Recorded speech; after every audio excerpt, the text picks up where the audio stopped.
Bonjour à tous, je suis ravi de vous retrouver dans cette nouvelle vidéo dans laquelle je vais vous partager à la fois le contexte dans lequel on se situe, le contexte concernant les marchés financiers, marchés boursiers bien évidemment, et puis également les dernières prises de position et mouvements dans mon portefeuille d'investissement en bourse, mon portefeuille d'actions que j'ai réalisé ces derniers jours, fin novembre et début décembre. L'objectif c'est toujours le même, c'est de vous partager ici ma vision pour que vous, de votre côté, vous puissiez avoir des clés de réflexion en fonction de votre stratégie et de votre portefeuille d'investissement. Alors ça fait un moment qu'on ne s'est pas retrouvé sur cette chaîne YouTube et en fait la raison elle est très simple, c'est que j'ai plusieurs autres projets en parallèle, notamment des projets d'investissement immobilier et des projets entrepreneuriaux qui globalement prennent le gros de mon temps, d'où un peu moins de temps passé à faire ces vidéos. Mais si vous êtes inscrit à la newsletter, eh bien vous avez dû recevoir quand même ces derniers mois et ces dernières semaines des réflexions, des analyses, du contexte, les prises de position que j'avais effectuées, etc.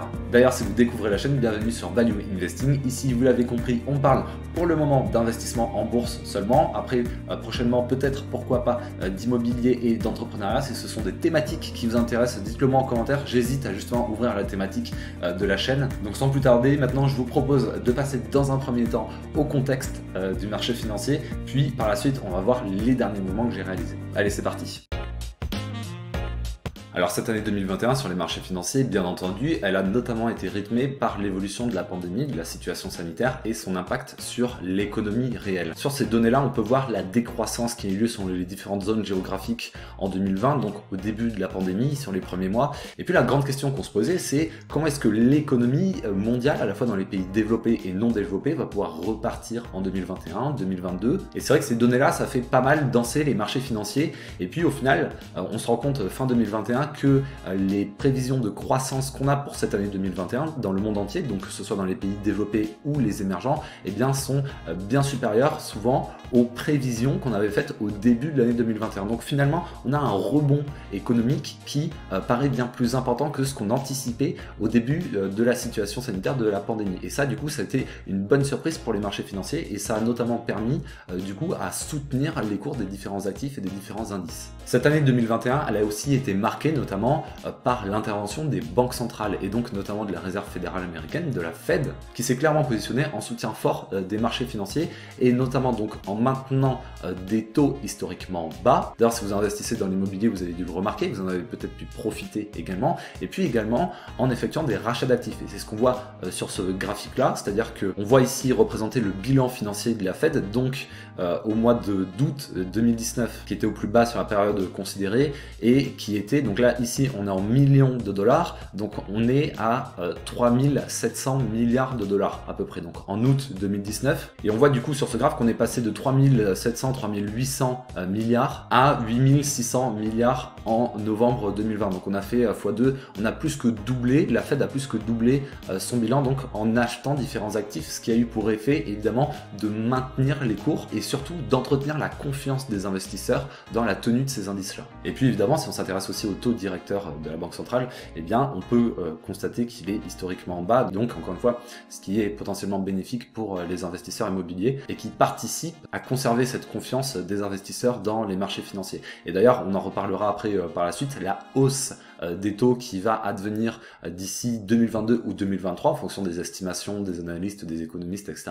Et bien évidemment, ce sera un élément qu'il faudra surveiller de près pour anticiper et comprendre l'évolution des marchés financiers. À plus court terme, qu'est-ce qui se passe maintenant? En décembre 2021, bon déjà, statistiquement, on observe que les fins d'année, les derniers trimestres de chaque année sont plutôt propices à l'évolution positive des indices, des différents indices du monde boursier. Donc généralement, on a plutôt un marché qui est porteur. Et puis évidemment, cette fin d'année, elle est encore et toujours marquée par la surveillance de l'évolution de la situation sanitaire, avec notamment ce variant Omicron qui a eu beaucoup d'impact sur la volatilité des indices. Et puis aujourd'hui, on est plutôt revenu dans une vision un petit peu moins pessimiste par le marché sur ce variant Omicron là. Dans tous les cas, que ce soit Omicron, un autre variant ou autre, et évidemment, la situation sanitaire continue à avoir un impact phénoménal sur l'évolution des cours en bourse au moins à court terme. Donc forcément, aujourd'hui, on se retrouve dans un contexte quand même relativement tendu, puisqu'on surveille les perspectives d'inflation, les perspectives d'évolution des taux et l'évolution de la situation sanitaire notamment. Et donc, on peut se retrouver dans des situations où on peut avoir de la volatilité relativement rapidement, et donc il conviendra d'être particulièrement sélectif sur les différents titres qu'on va sélectionner. Tous les titres ne se valent pas d'un point de vue qualitatif, évidemment, et puis notamment sur le secteur technologique. Alors c'est vrai que le secteur technologique a largement profité, au moins en partie, de l'évolution de la situation sanitaire, de la crise de Covid, mais pour autant on tâchera quand même de rester sélectif si on souhaite investir sur ces titres-là. Et d'ailleurs ici, je vous montre à titre d'exemple l'évolution de 3 titres sur les 6 derniers mois de Apple, Google et de DocuSign. Et on voit ici que sur Apple et Google, on a été dans une parfaite tendance haussière qui s'est poursuivie même dans les périodes de volatilité et les périodes de crainte forte, donc notamment dès qu'on a commencé à parler de ce variant Omicron là où par exemple sur DocuSign, on n'est pas du tout sur le même type d'évolution. Déjà, on est sur une tendance relativement décroissante sur ces derniers mois avec une véritable chute ces derniers temps. Et donc là, en regardant les graphes ici comme ça, on peut comprendre la mentalité qu'ont les différents opérateurs de marché, la perception qu'ils ont de la qualité de ces différents titres. Et on voit ici que sur Google et Apple, évidemment, on est sur un niveau de confiance relativement élevé, là où sur d'autres titres comme par exemple DocuSign, eh bien on peut pas parler du même niveau de confiance. Donc aujourd'hui, on a envie de dire que tout roule, les indices demeurent en tendance haussière sur cette fin d'année 2021, mais comme on disait tout à l'heure, il y a différents éléments qu'on va devoir surveiller, donc notamment tout ce qui concerne l'intervention des banques centrales, c'est-à-dire le rythme de rachat d'actifs, puisqu'on sait d'ores et déjà que la Banque centrale américaine va commencer à réduire le rythme d'achat de ses actifs. On va également surveiller l'évolution des taux directeurs de la Banque centrale, puis l'inflation. Alors c'est vrai que Jérôme Powell s'est voulu plutôt rassurant tout au long de l'année 2021 en précisant que l'inflation allait être relativement transitoire, et puis là au final, il y a quelques semaines, il nous a annoncé que finalement non, elle n'était pas si transitoire que ça, et ça peut véritablement effrayer les marchés. Voilà pour ce qui est du contexte, et maintenant comme prévu, je vous propose de passer au dernier mouvement que j'ai réalisé sur mon portefeuille. Voilà, je vous propose alors de passer sur ma plateforme d'analyse graphique. Alors c'est vrai que sur les différentes vidéos, j'ai plutôt eu tendance à faire ce qu'on appelle de l'analyse fondamentale, c'est-à-dire regarder les fondamentaux de la société, les états financiers, les différents ratios financiers, etc. pour évaluer les opportunités d'investissement. Et c'est vrai que j'ai moins eu tendance à parler de cette vision graphique qui est tout aussi importante. Ce sont deux visions qui sont absolument complémentaires, et pour vous montrer un petit peu mon timing d'intervention ici, évidemment on va regarder les graphiques du coup. Donc la première position que j'ai prise ici, c'est sur Apple. Apple, j'avais pas encore de position, donc sur mon compte titre ordinaire. Ça faisait un moment que je voulais en prendre, que j'hésitais à en prendre. Et en fait, pourquoi j'hésitais? Tout simplement parce que donc d'un point de vue fondamental, évidemment, Apple répond à mes critères avec son savoir-faire, son avantage compétitif durable, sa qualité de ratio financier, sa trésorerie, etc. Bien évidemment, aucun souci, on est sur un titre relativement qualitatif. Le niveau de valorisation reste relativement élevé, ça on peut le comprendre aussi. Alors c'est vrai que du coup, dans une approche de ce qu'on appelle value, on n'aura pas tendance à sélectionner ce type de titre, et c'est d'ailleurs bien dommage. Et en fait, la raison pour laquelle j'ai hésité à rentrer dedans, c'est non pas pour sa valorisation, mais parce que je suis aussi investi dans le conglomérat de Warren Buffett, Berkshire Hathaway, et il est largement exposé à Apple. Donc ça faisait un petit peu double exposition. Donc c'est pour ça que j'ai pris ma première position ici. Sur ce type de titre-là, ma stratégie, c'est de conserver mes titres sur ces dossiers qualitatifs-là relativement longtemps, plusieurs années, voire plusieurs décennies. Donc si vous voulez, mon entrée, je vais pas la faire en une fois, mais je vais la faire en plusieurs fois. Un portefeuille long terme, les entrées, ça se travaille sur plusieurs semaines, plusieurs mois. On va chercher les timings les plus optimaux possibles. Donc là, on voit que ici, j'ai un graphique qui est journalier, c'est-à-dire que ce que vous voyez ici, une bougie japonaise représente l'évolution des cours sur un jour. On est bien évidemment, comme on peut le voir, donc sur une tendance qui est largement haussière sur ce titre-là, et du coup, j'ai choisi de prendre ma première prise de position du coup sur Apple à la cassure de cette résistance-là qui représentait du coup les plus hauts historiques. Donc, j'ai pris position pour la première fois le 22 novembre. Comme je vous disais, je vais prendre position sur ce titre-là en 3-4 fois, et puis après, je vais continuer à renforcer ma position au fil des mois, au fil des années.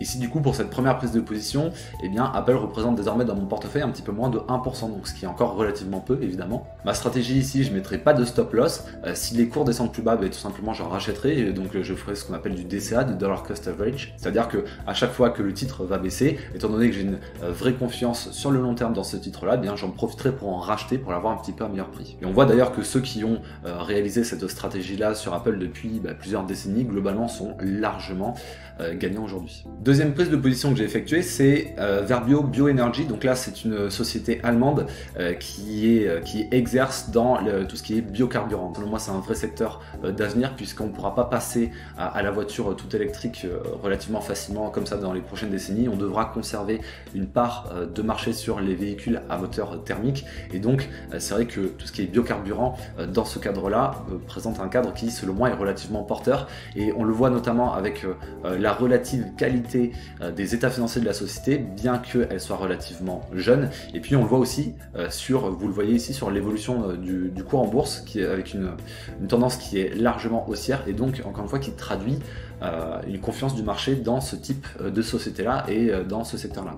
Ici, on voit que le titre est marqué par une tendance haussière qui reste relativement raisonnée, on va dire. C'est-à-dire qu'on n'est pas non plus sur une énorme exponentielle, et du coup, ça apporte plus de confiance. C'est vrai quand on veut investir sur ce titre-là, puisque l'idée c'est de chercher aussi des titres qui ont une tendance haussière qui va pouvoir perdurer dans le temps, et là, ce qui semble être le cas a priori. Et donc, on voit que le titre est cadré ici par un support, une oblique haussière. J'ai pris ici ma première position aux alentours des 64 €. Donc là, on était début décembre, sur cette fameuse correction due au variant Micron, justement. Donc là, de la même manière, on est sur une tendance long terme qui perdure, et puis je vais rentrer en position sur ce titre de la même manière en plusieurs fois, sur plusieurs semaines ou plusieurs mois. Aujourd'hui, le titre représente 1% seulement de mon portefeuille, donc comme Apple. Le troisième titre sur lequel je suis rentré en position, c'est Pharmagest. Donc là, c'est une société qui fournit des solutions logicielles au secteur de la santé, et de la même manière, donc c'est un véritable bijou d'un point de vue analyse fondamentale, c'est-à-dire qu'on retrouve un avantage compétitif durable depuis plusieurs années, des états financiers qui sont magnifiques, de la trésorerie, des perspectives de croissance, un intérêt du marché, etc. Donc c'est le genre de dossier vraiment qualitatif sur lequel, à mon sens, tout investisseur de long terme a intérêt à jeter un œil. Alors je dis pas forcément ce dossier-là, mais ce type de dossier-là, qui doit être prépondérant, selon moi, dans le portefeuille d'un investisseur en bourse sur le long terme. Donc là, on voit aussi que le titre s'inscrit évidemment dans une tendance haussière de long terme forte, et du coup, moi, j'ai profité pour prendre position sur ce que je pensais être un signal. Donc lorsqu'on avait franchi la moyenne mobile à 200 jours, pour ceux qui sont un petit peu au fait des notions d'analyse technique, finalement, ça a été un faux signal. Aujourd'hui, on est dans une tendance à moyen terme plutôt neutre et à court terme plutôt baissière. On voit qu'on se situe aujourd'hui sur un support aux alentours des 84-85 €. Alors, deux possibilités, soit, donc encore une fois, je vais continuer à rentrer en plusieurs fois sur ce titre-là, donc soit je pourrais renforcer aujourd'hui ma position aux alentours des 84-85 €, sauf que aujourd'hui on reste quand même à court terme, au moins dans une tendance qui demeure baissière, donc avec un RSI inférieur à 50, sous la moyenne mobile à 20 jours, etc. Donc encore une fois, pour ceux qui connaissent un petit peu, du coup je vais attendre. Alors deux possibilités, soit on va continuer comme ça à latéraliser, auquel cas on reviendra à un cours qui se rapproche de mon prix de revient, soit on va continuer à baisser à court terme, et donc là ça pourrait être effectivement peut-être plus intéressant pour moi, une fois qu'on aura retrouvé un signal haussier, pour renforcer, pour faire ce deuxième achat sur ce titre-là, Pharmagest. Position suivante, c'est Navia. Alors Navia, c'est une société qui a fait beaucoup parler d'elle. C'est une société qui se positionne sur le secteur des véhicules électriques autonomes. Ici, c'est une position qui est relativement spéculative, d'accord? Donc c'est une petite capitalisation relativement spéculative. Et en fait, il s'avère que comme j'ai pas encore aujourd'hui de crypto sur mon portefeuille ou d'actifs relativement spéculatifs comme ça, et bien du coup, Navia joue ce rôle-là. Et donc aujourd'hui, dans mon portefeuille, elle représente 4% de mon portefeuille. L'idée pour moi, c'est d'avoir 10 à 15% de positions relativement volatiles ou spéculatives, donc notamment des petites capitalisations ou de la crypto-monnaie, des crypto-actifs, etc. Donc on voit que sur Navia, on a eu un vrai bang ici, comme ça, en juillet 2020. Sur l'été 2020, elle avait fait beaucoup parler d'elle.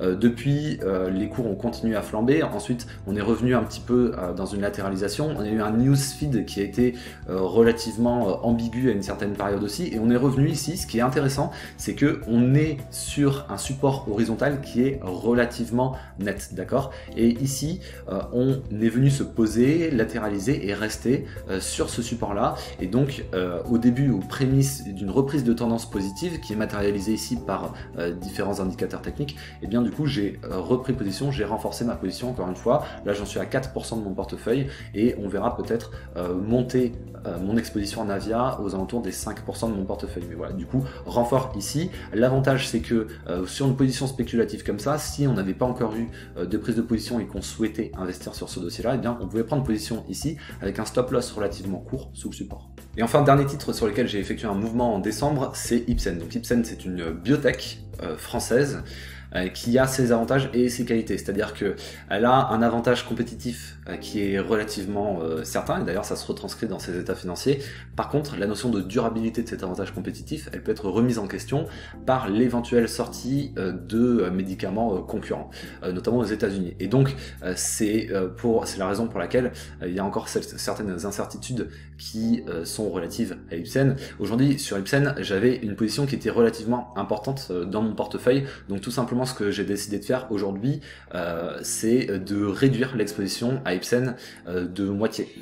Pourquoi aujourd'hui? Parce que justement, c'est l'analyse graphique qui m'a permis d'optimiser mon timing pour gérer mes positions. Je savais que je voulais réduire mon exposition à Ipsen. Ensuite, quand le faire exactement, à quel prix, etc. Et bien ça, c'est en regardant les graphiques que j'ai pu prendre ma décision. Aujourd'hui, tout simplement, on voit qu'on se situe sur une résistance relativement significative ici, qui passe par les derniers plus hauts sur ces derniers mois. Et donc, à l'approche de cette résistance, j'ai décidé d'alléger ma position. Une autre stratégie ici sur Ipsen qu'on aurait pu envisager, donc là en fonction de l'horizon de temps, l'horizon d'investissement, ça aurait été justement de prendre position sur franchissement de cette résistance avec placement d'un stop loss court juste sous cette résistance pour jouer justement la cassure de cette résistance et la reprise d'une tendance haussière un peu plus forte à court terme.